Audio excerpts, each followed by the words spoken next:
서울시가 2세대 도시재생으로 오는 2026년까지 주택 2만 4천 호를 공급하겠다고 밝혔습니다. 주거 환경이 열악한 지역은 민간 주도 재개발을 도입하고 재개발 사업이 어려운 곳은 소규모 주택 정비 사업을 추진할 예정입니다.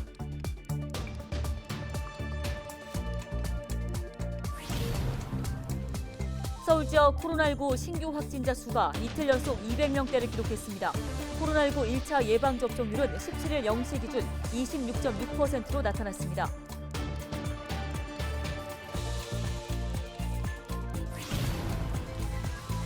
양천문화재단이 도서관과 지역 예술가를 잇는 도서관에서 예술로 놀자 사업을 진행합니다. 관련 소식 살펴보겠습니다.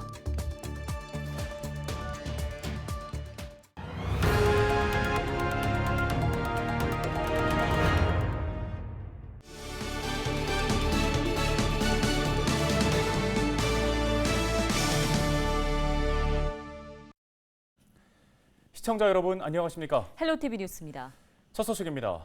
서울시가 그동안 보존 중심이었던 도시 재생을 개발과 정비를 포함하는 방향으로 전환하는 2세대 도시 재생을 시작합니다. 서울시는 2세대 도시 재생을 통해 오는 2026년까지 주택 2만 4천 호를 공급하겠다고 밝혔습니다. 도시 재생 4가지 유형을 노후 주거 환경 개선을 위한 주거지 재생과 지역 경제와 직결되는 중심지 특화 재생으로 간소화합니다. 도시 재생 지역 중에서도 기반 시설이 열악한 주거지는 민간 주도 재개발 사업이 추진될 수 있도록 하고 요건이 갖춰지지 않아 재개발 사업이 어려운 지역은 가로주택, 자율주택 등의 소규모 정비 사업을 지원합니다.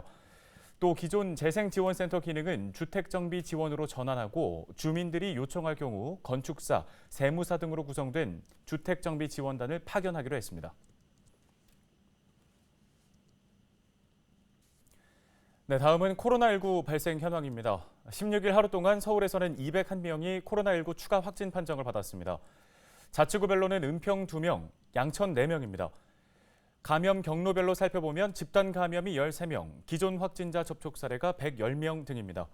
주요 집단 감염 사례는 송파구 가락시장 관련 1명, 송파구 소재 직장 관련 2명 등이 발생했습니다. 코로나19 예방접종 현황은 17일 0시 기준 1차 접종률은 26.6%, 2차 접종률은 7.1%입니다.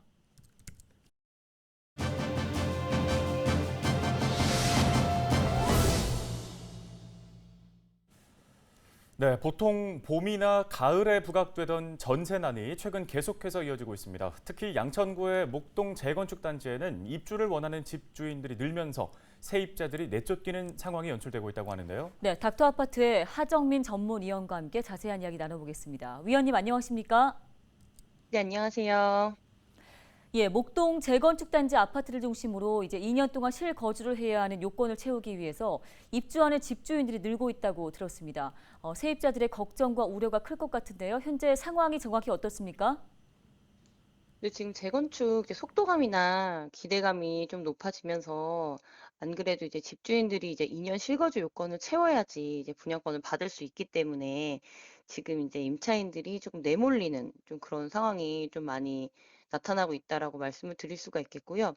또 목동이 대표적인 학군지잖아요. 그래서 이 수요가 그 인근으로밖에 갈 수가 없거든요. 아이들이 학교를 다니고 있고 또 이사가 쉽지 않기 때문에 그래서 지금 이 목동 인근 뭐 신월, 양천 일대에 전셋집이라든지 임대집이 굉장히 많이 부족한 상황이 됐습니다. 그래서 옛날에 과거 2020년도, 그러니까 1년 전 같은 경우에도 전셋집을 보려면 보지도 않고 막 계약을 해야 되고, 혹은 뭐 집주인한테 뭐 집을 보는 대신 뭐 10만 원씩, 5만 원씩 뭐 돈을 내기도 했잖아요. 그거랑 똑같은 상황이 조금 일어나고 있고요.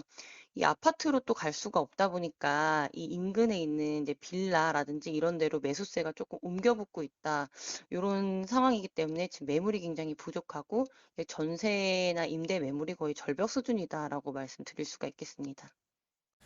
네, 비단 양천구 목동만의 문제는 아닐 것 같은데요. 서울 전반적으로 비슷한 상황입니까? 네, 전반적으로 다 이런 상황이고요. 이제 정부가 1가구 1주택을 권장을 했잖아요. 그래서 여유분의 주택이 일단 없고 임대차 3법으로 이제 임대가 올리는 게 더 제한이 되면서 거기다가 이렇게 재건축 아파트들 같은 경우에 2년 거주 요건까지 나오고 있죠. 그래서 임대 매물이 점점 사라지고 있어요. 실제로 전세가 같은 경우에는 이번 정권 때 들어서서 봤을 때 한 45% 이상 꾸준히 오르고 있고요. 목동뿐만 아니라 뭐 잠실, 뭐 대치동, 음마, 여의도, 성수, 압구정 등등 이런 데 보면은 대부분이 이제 임차인이에요. 60~70%가 이제 임차인이고 실제로 실거주하는 사람들은 많이 없거든요. 중위 계층의 아파트도 굉장히 부족하고요. 재건축이 연안에 들어선 아파트들은 보면 노후된 시설 때문에 매매가나 이런 거는 기대감 때문에 굉장히 높지만 임대가가 상대적으로 저렴한 편이라 세입자들이 많이 들어와 있는데 지금 전반적으로 이제 임대 매물이 좀 사라지고 있다라고 좀 보시면 될 것 같습니다. 그래서 앞으로 전세난이라든지 임대하는 게 굉장히 더 힘들어질 것으로 좀 전망을 하고 있습니다. 예, 그 얼마 전에 발표됐던 누구나 집 정책 얘기를 좀 해보겠습니다. 집값의 6에서 16%를 이제 먼저 내고 10년을 거주한 뒤에 입주할 시기에 그때 집값으로 분양을 받게 된다는 건데 이게 실효성은 있다고 보시는지요? 사실은 이제 입지로 봤을 때 선호도가 조금 높은 지역은 좀 아니죠. 왜냐하면 이제 2기 신도시 유보지로 탈락한 지역들을 다시 이제 거기다가 1만 가구 정도를 공급을 하겠다라고 얘기를 하는 건데 사실 공급 규모로 봤을 때나 지역적으로 봤을 때도 선호도가 썩 있지 않기 때문에 실효성이 조금 떨어진다라고 생각이 되고요. 당장에 이제 사실 지금 뭐 매수 심리라든지 집값이 오르기 때문에 당장 내가 뭐 1, 2년 뭐 한다 해도 분양을 받는다 해서 3, 4년 내에 입주하고 거주하고 내가 소유할 수 있는 집에 대한 선호도가 높지 10년 거주 뒤에 분양을 받는다. 이 부분에 있어서 반신반의하는 사람들이 굉장히 많이 있습니다. 게다가 이제 사업 구조가 이제 국가나 공공기관에서 리스크를 좀 져야 돼요. 10년을 끌고 가는 동안에 이제 뭐 가격이 하락할 수도 있고 뭐 사업 악화가 될 수도 있고 그렇기 때문에 리스크가 굉장히 많다라고 말씀을 드릴 수가 있겠고요. 이 지역적으로 봤을 때는 약간 뭐 자족 시설이나 이런 게 굉장히 많이 부족하기 때문에 베드타운 될 우려가 있기 때문에 크게 실효성이 있을 것 같다라고는 말씀을 드릴 수가 없겠습니다. 네, 도움 말씀 잘 들었습니다. 지금까지 닥터 아파트 하정민 위원이었습니다. 다음 소식입니다. 서울의 남산은 한국 근현대사에서 고통스러운 역사를 간직한 곳입니다. 일제시대에는 식민 통치의 거점이었고 또 군사정권 아래에서는 국민의 인권을 유린한 장소였는데요. 어두운 역사 속에 가려졌던 남산의 예장동 일대가 새로운 모습으로 개방됐습니다. 김초롱 기자가 다녀왔습니다. 서울 예장동에 조성된 남산 예장공원. 2만 2천여 제곱미터 규모로 푸릇푸릇한 자연경관과 함께 명동과 예장자락을 잇는 산책로가 이어집니다. 예장자락이 이렇게 시민의 품으로 돌아오기까지는 100년가량이 걸렸습니다. 남산 예장공원은 이곳은 그 예장이라는 뜻 자체가 조선시대 군사들이 무예를 훈련하는 훈련장이었습니다. 그런데 또 우리 일제시대 때는 일제강점기에는 이곳이 그 조선 침략의 교도보가 되었던 조선 총독부 또 총독부 관저가 있던 곳이기도 하고요. 공원 안에는 사업 과정에서 발굴된 조선 총독부 관사의 터가 그대로 보존돼 있습니다. 일제강점기 식민 통치의 거점이 되어버린 예장자락의 아픔은 여기서 끝나지 않았습니다. 군사정권 시절 중앙정보부가 들어선 것입니다. 남산 일대는 국민감시와 불법 연행뿐 아니라 일제에게 배운 고문기술을 그대로 사용한 강압수사 등 잔혹한 인권 침해의 현장이 되었습니다. 공원 내 중앙정보부 6국 건물이 있던 곳에 만들어진 작은 전시관으로 들어가 봤습니다. 어둡고 차가운 당시 지하 취조실이 증언을 토대로 재현됐습니다. 전시관을 나오면 중앙정보부 건물의 일부도 볼 수 있습니다. 옛 건물의 잔해가 이렇게 바닥에 깔려 있고 건물의 기둥 일부도 남겨져 있습니다. 시간이 흐르고 서울시는 TBS 교통방송 건물과 옛 중앙정보부 6국 건물을 철거하는 등 예장자락 일대를 정비했습니다. 공원 지하로 가면 저항의 역사가 살아 있습니다. 명문가 자손으로 전 재산을 털어 독립운동을 위해 쓰고 일생을 헌신한 우당 이회영 선생과 그의 가족, 붓으로 문란에 쳐서 내다 팔아 독립자금을 마련한 일화 등 역사 유물과 자료 약 70점이 전시돼 있습니다. 명동과 충무로, 남산 사이에서 아픈 역사로 꽉 막혀 있던 예장자락. 이제 시민들을 위한 쉼터로 숨통을 트고 새로운 역사를 쓰게 됐습니다. TBS 김초롱입니다.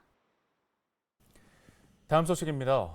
양천문화재단이 예술가들에게 활동비 700만 원을 지원하기로 했습니다. 양천문화재단은 도서관과 예술가를 잇는 양천예술가 공간 연계 사업을 진행한다고 밝혔습니다. 지원 대상은 시각예술과 연극, 음악, 문학 등 분야의 예술가 5팀과 영상 촬영 크리에이터 1팀 등 모두 6팀인데요. 오는 12월까지 프로젝트 활동비 700만 원과 양천중앙도서관 등 9곳의 구립도서관 공간이 지원됩니다. 은평구가 혁신교육축제를 온라인으로 개최합니다. 혁신교육축제는 청소년이 직접 영상 크리에이터가 돼 문화예술과 요리 등 실내에서 가능한 다양한 활동을 소개하는 프로그램입니다. 오는 24일 은평 마을 방과후 지원센터 유튜브 채널을 통해 누구나 참여할 수 있습니다. 최근 국내 한 구직 사이트에서 900여 개 기업을 대상으로 코로나19 백신 휴가 도입 여부를 조사했는데요. 조사 대상 기업 중 51% 정도만 백신 휴가를 부여하거나 부여할 계획이라고 답했다고 합니다. 도입하지 않겠다고 응답한 기업들은 인력 부족 때문이라는 이유를 가장 많이 내놓았습니다.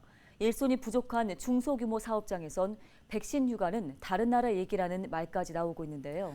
이 백신 휴가가 또 하나의 양극화 원인이 돼버린 셈입니다. 백신 휴가 사각지대에는 단기 계약 종사자들도 있는데요. 백신 휴가에도 정부의 재정 지원책이 필요한 상황입니다. 네, 뉴스 마치겠습니다. 고맙습니다.